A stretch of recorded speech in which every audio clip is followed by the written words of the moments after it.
Masquera say More Zimbabwe, welcome to our channel Zim Confessions and Deep Secrets.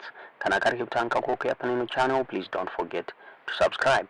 Kana uchingwa gara waka subscribe, but don't forget to comment and share this video.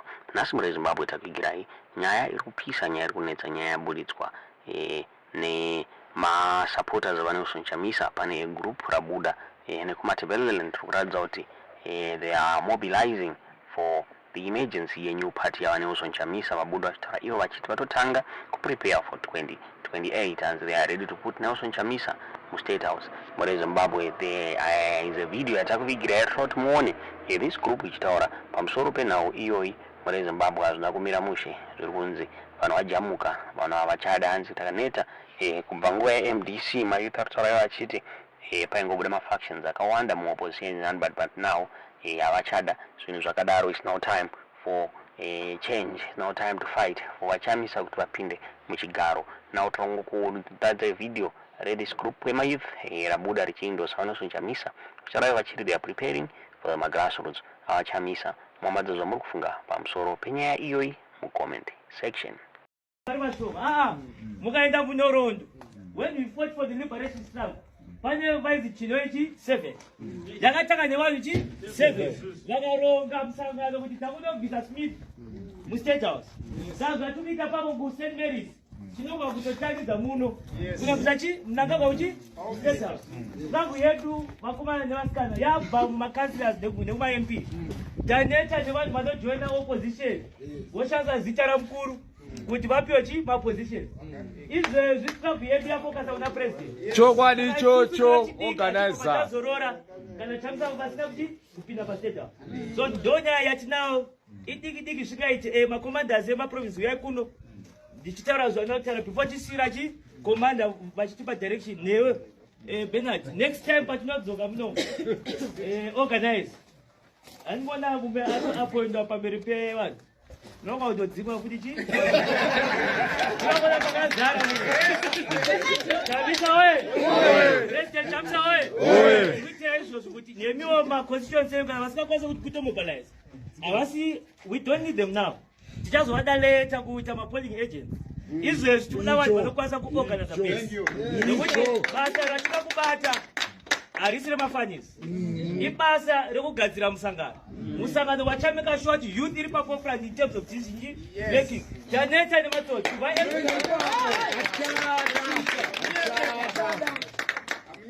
taneta nematsotsi kuva MDC Alliance, Triple C, tichinavo vamba chiti vice president SG zvichineko vamwe kusvika vafoma WhatsApp group as national WhatsApp group inozi chiko ya yekwenyu kunoko it's fine.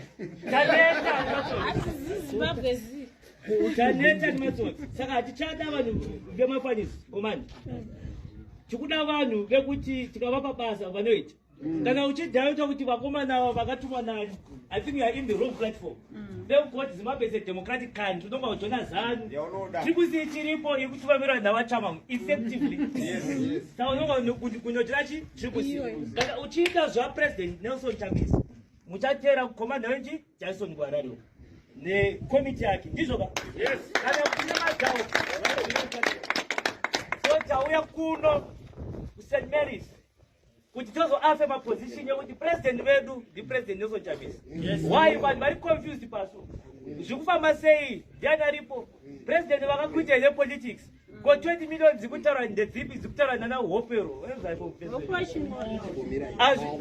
nevapevesa avasi inzai mudzola kana youth iripo hatikatendera munhu wekuHarare achitaura bad about the president. Tomsi achimuka achifamba achigeza azviiteka. So it is our task as young people to with our task to make sure that we defend the institution, we defend the president. Zimbabwe from Zimbabwe. As atitire na Tagurega, because Tagurega is symptom of disease. Disease is anti-inflammatory. Mamukasei muri Zimbabwe.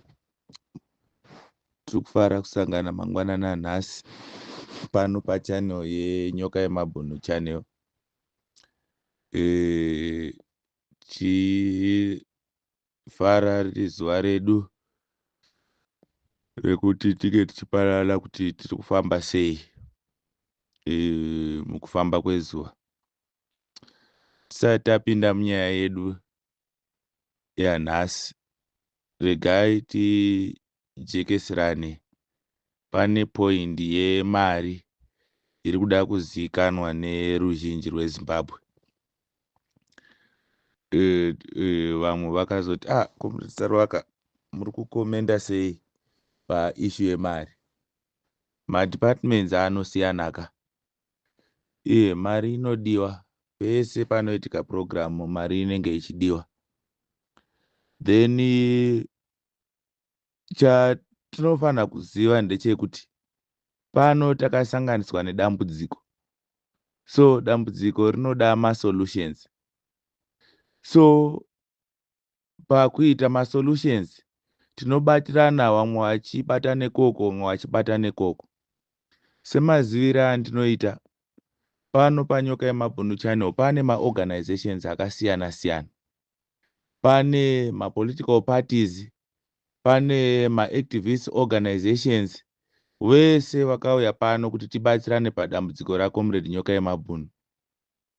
So zvamunenge maita kuorganization yenyu, mukauya mukatipa update kuti mabatsira sezvizvi, nesu tinofara nazvo. Ndo rubatsiro rwatiri kukurudzira. Hatizivi kuti munopareta sei kumaorganizations kwenyu kwese kwamunenge muchishandira, asi dambudziko tiri kugoverana pajekerere pano kuti tine dambudziko rakati. Then hatina ruzivo rwatinarwo rwakanyanya pane mafambisirwo ari kuitwa zvemari. Ndoda kuti ndikujekeserei. Ndoziva kuti vazhinji vanga vachiti Comrade Saruwaka, tijekeserei panyaya dzemari. So chakaita kuti pamwe pacho tiswere takanyarara nezuro inyaya yekuti tatichiedza kuda kunzwisisa kuti rubatsiro rwatakambowana rwacho rwakasvika papi, rubatsiro rwatichiri kuda panyaya dzemari ruri kusvika papi. So takaedzawo kuengage iwo Comrade Nyoka Yemabhunu pachawo, but nenyaya yekuti munhu ari mukati, imwe information vanenge vachimirira kuti vasangane nalawyer vakwanise kuziva kuti machallenges ari kusanganikwa nawo ndeapi. Asi yes, tine zvimwe zvichemo zvatakapiwa nemaadministrators vatei tichituma paground vachiti no, takasvika this side pane organization yange yabatsira, this side pane organization yange yabatsira, asi tikaleka pathis side nethat side. So tiri kuzvinyora pasi zvese izvozvo kuti tizive kuti dambudziko redu remari ringava dambudziko rakakura sei. Asi varipo mamwe maorganizations vari kubatirana panyaya dzekuti ngatiitei fundraising tikwanise kubatsirawo nechikamu ichi. Aiwa, maorganizations isisi hatipindire panyaya dzemaorganizations anenge achiita urongwa hwekubatsira Comrade Nyoka Yemabhunu. Tiripo pakuatenda nekugamuchira zvinenge zvabva kwavari, because vanenge vacontributa padambudziko. Ndosaka muchiona kuti havasi kuzviitira pano paNyoka Yemabhunu channel. Isisu rubatsiro rwemari rwatichazobuditsa ruchabva after taconsulta nemastakeholders ese, tichiziva kuti rubatsiro rwambowanikwa kune maZimbabweans vanoda kuzikanwa nevamwe vasiri kuda kuzikanwa rwatitsvitsa papi, because mission yedu ndeyekuti Comrade Nyoka Yemabhunu abude panze. So we will do whatever it takes kuti Comrade Nyoka Yemabhunu vaite se vabude panze, vange vari out of jail. So ndo chatikatibatanidza pano. Takasanganiswa nedambudziko macomrades Zimbabweans, pano takasanganiswa neproblem. So we have only reaction yatinoita kuproblem. Problem needs to be solved. So dzimwe problem dzinoda matechniques, dzimwe problem dzinoda mastrategy, dzimwe problem dzinoda mari.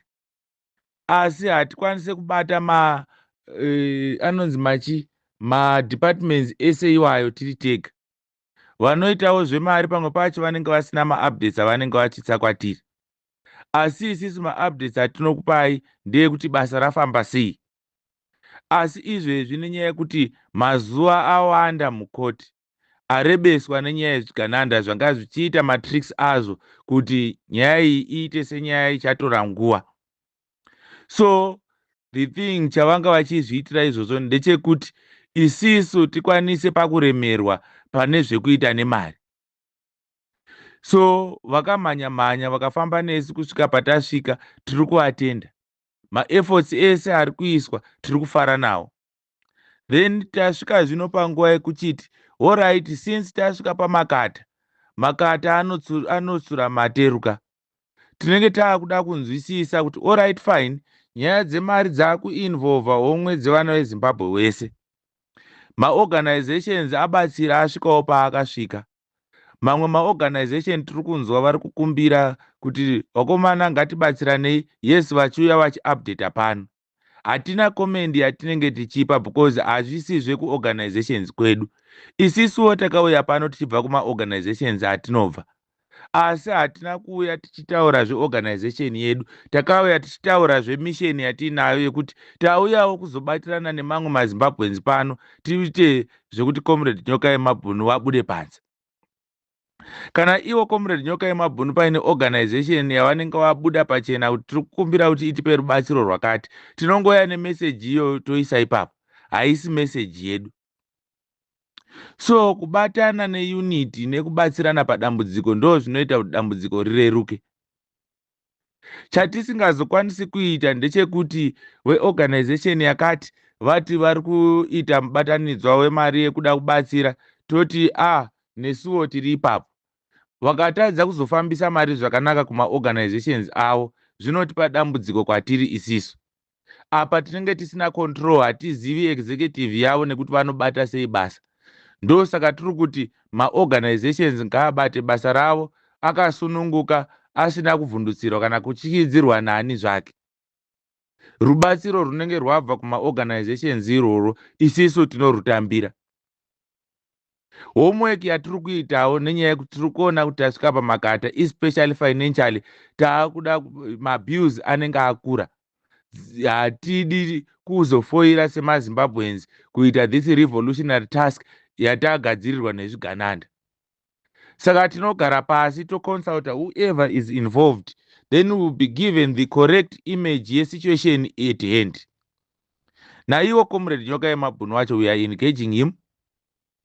Nhasi tichakwanisa kuita depth tichataura nawo. Then I'm sure the lawyer vachaisawo input. Kana zvese izvozvo zvaitwa, muchationa taakuuya kana tati tine ndiro yatinokumbira kuti tibatsirane, tinouya tokupai ndiro iyoyo inenge yakajeka. Tinokupai account number yekuisa mari iyoyo yatinokwanisa kuzowana mabank statements isisu vari kukuadresai. Tichakupai an e-wallet number yatinokwanisa kuwana record kana kuti yatinokwanisa kuita hold on isingazoshandiswi mari iyoyo tisina zvatiri kuziva kuti zvafamba sei. Mafambiro anenge aita homwe yedu tinomabudisa pajekerere, because ndizvo zvinenge zvichienderana nema-invoices atinenge tichipiwa. Hatizokwanisi kunyarara nenyaya yemari yevanhu. Mari yevanhu inofanirwa kutaurwa kuti kana yapinda mari yakati, kana yabuda mari yakati. Zvekuzoti we need to be strategic, zvigananda zvinozoziva kuti tatambira mari yakati kana kuti tatambira mari yakati, zvinozotipa matambudziko kumberi. Ndo saka muri kuona tisati taunza ndiro kune veruzhinji rweZimbabwe kuti tibatsirei pakati, inyaya yekuti tinenge tiri kuda kugadzira kuita put all the systems in place kuitira kuti tisazoite dambudziko pamberi apo. Yes, tasanganiswa nedambudziko, asi tasanganiswa nedambudziko, musanganiswa kwataita kwatibatanidza kwotidzidzisa kuti tinokwanisa kushandidzana sei kuenda kumberi. So tikakwanisa kushandidzana pane iri dambudziko, zvokureva kuti even the major big problem we will achieve to solve it.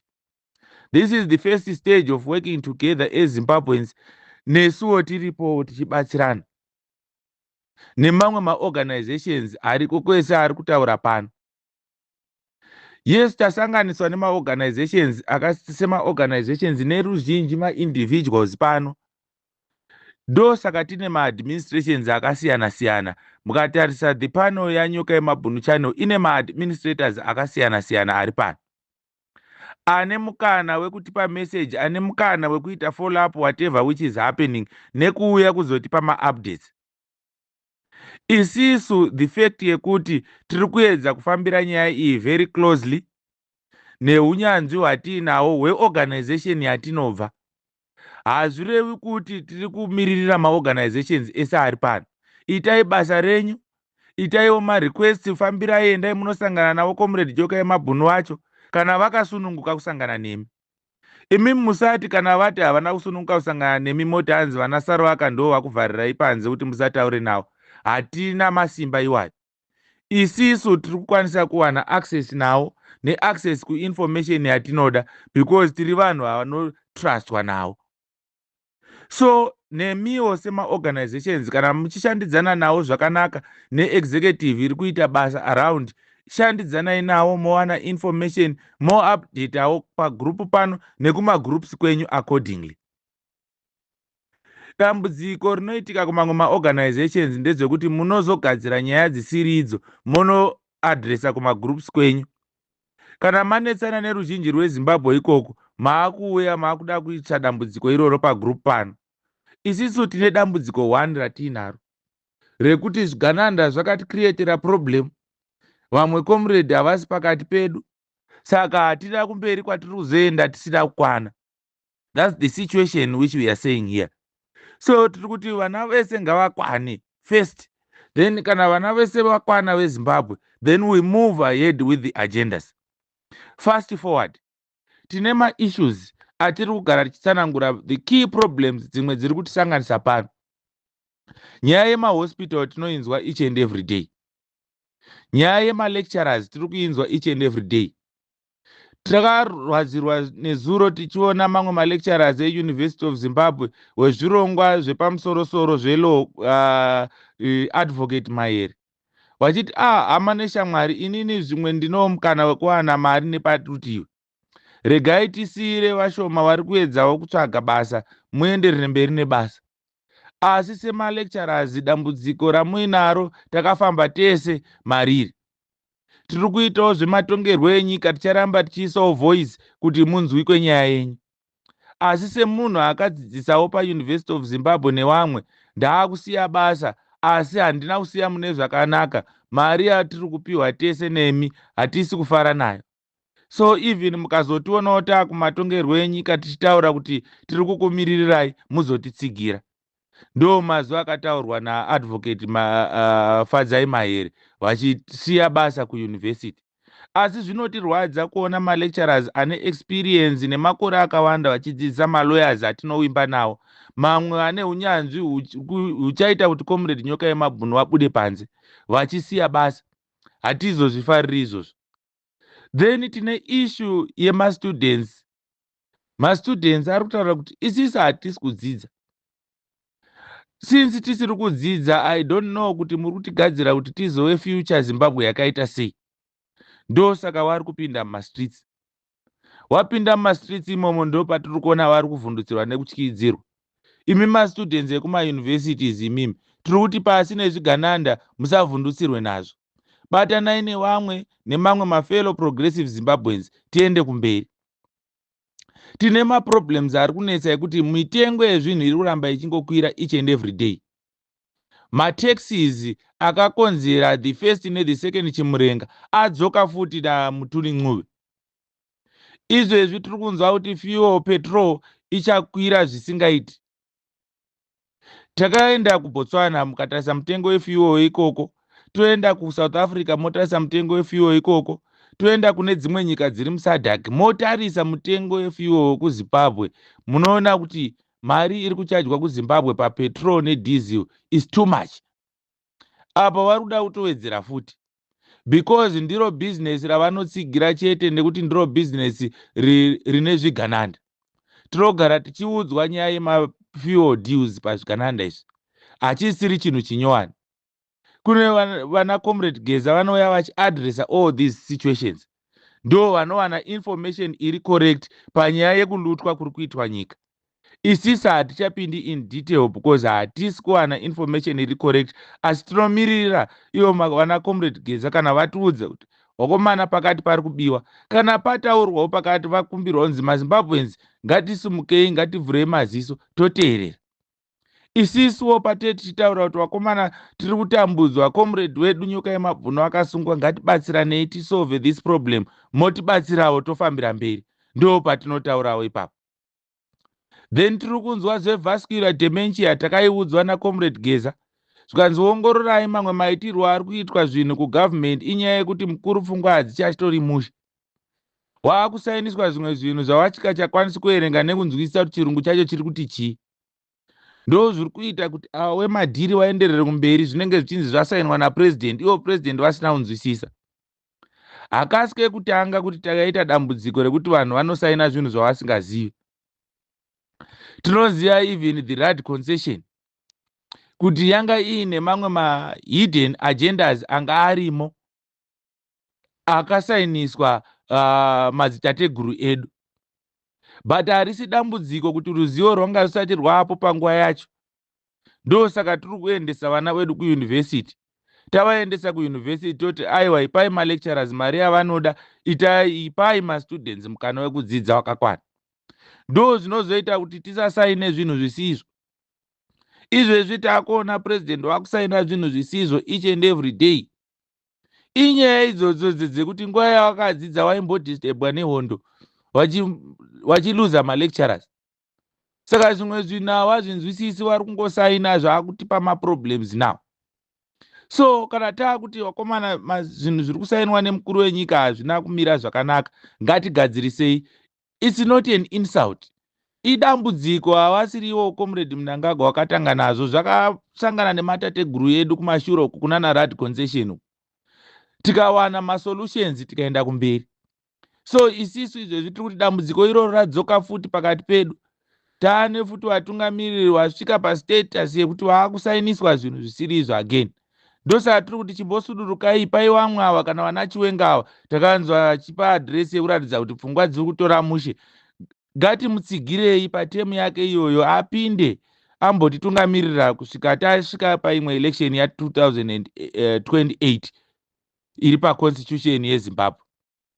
Macivil servants nevamwe wese, masoja, mapurisa, maticha, prison services, kwaagriculture, hatisi kukanganwai. Nyaya iripo ndeyekuti tiri kuziya masituations aripo, but we deal with one problem at a time. Nyaya yemari kana taitaura yasimudzwa nemalecturers ekumauniversities, tatotaura nemiwo. Tiri kukuzivai. Hatichakwanisi kukuadresai in detail because detail ratapiwa ndere kuuniversity. Asi we know matambudziko amuri kusangana nawo, ticharamba tichibatsirana. Ndosaka tiri kuti panosungwa upi commander aripo semaZimbabweans, ngatibatsiranei macommanders enyu ese this revolution ange ari panze. Mukana werevolution watinayo, it's not a small job, it's a big job. Ndosaka tiri kuti riri kuda munhu wese. Masmall minds ndiwo anoti aiwa dai taita tirisu tega. Isisu tiri kuti whichever organization, please let's help each other in this problem and solve it. Then tichaita maconsultations during the day.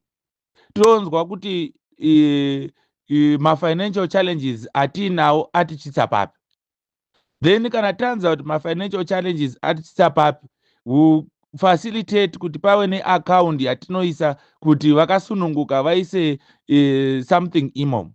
Inini I will be also accessing that account. Hakuna mari inobuda in that account tisina kuiziva. Vanenge vaona mari dzisina kufamba zvakanaka vanoya vachizobvunza Comrade Sarwaka kuti isisu takaisa mari muaccount iyi nereference yakati. Imimi mari iyoyo tiri kunzi takaisa 5,000 but pari kunzi pakashayikwa 2,000. Then isisu tokuratidzai mari yenyu ichipinda as per bank statement. Tokuratidzai ichibuda as per bank statement. Then to solve the problem Tuesday, Comrade wobuda panze. As the consultations are going to take place during the day, we don't know kuti tichakwanisa kupedza nenguva here kuti tikwanise kuisa put in place zvinhu in time. Kana tisina kukwanisa hamutione tichiuya pano. If it takes up to Sunday, kana zvikatadza kuita tinomirira Tuesday yacho Comrade wabude. Then we'll do everything takabatana, but we'll try to make efforts kuti tichasangana nema-stakeholders ese ari involved kufinance. Isiso hakusiko kwedu kwatanga tiri, asi kana wauya wati wakomana tibatsirei, tinoenda tonzwa nyaya yavo, tonzwa kuti tinobatsira sei. Then maorganizations ari kuita mafundraising, rambai muchiita mafundraising kumaorganizations kwenyu. Kana muine rubatsiro rwamapa mada kutizivisa, tizivisei. Kana mupasina need yekutizivisa, munozivisana kumagroups kwamunenge muri nemachannels enyu ikoko. Comrade Nyoka Yemabhunu vanozokutendai pamwe chete pavachatendawo nesu. Tinoda kutenda maZimbabweans, tataura kwenguva yakareba, zvinhu zviri kuitika muZimbabwe zvinotsamwisa zvakawanda. Tinogona kupedza awa rese tichitaura. Unity ndo yatiri kuramba tichida pano, ngatirambei takabatana. More updates tichakupai. Then update yemanheru tichakupai. Tiri kuedza kuita follow up, kuita put everything in place, so that what the message yatinozokupai will be a strategic message inoseva the purpose yemission yatiinayo yekuti Comrade Nyoka Yemabhunu abude. But as of now, this is a message to do with the logistics. So tinoda kutendai muswere zvakanaka. Tatenda.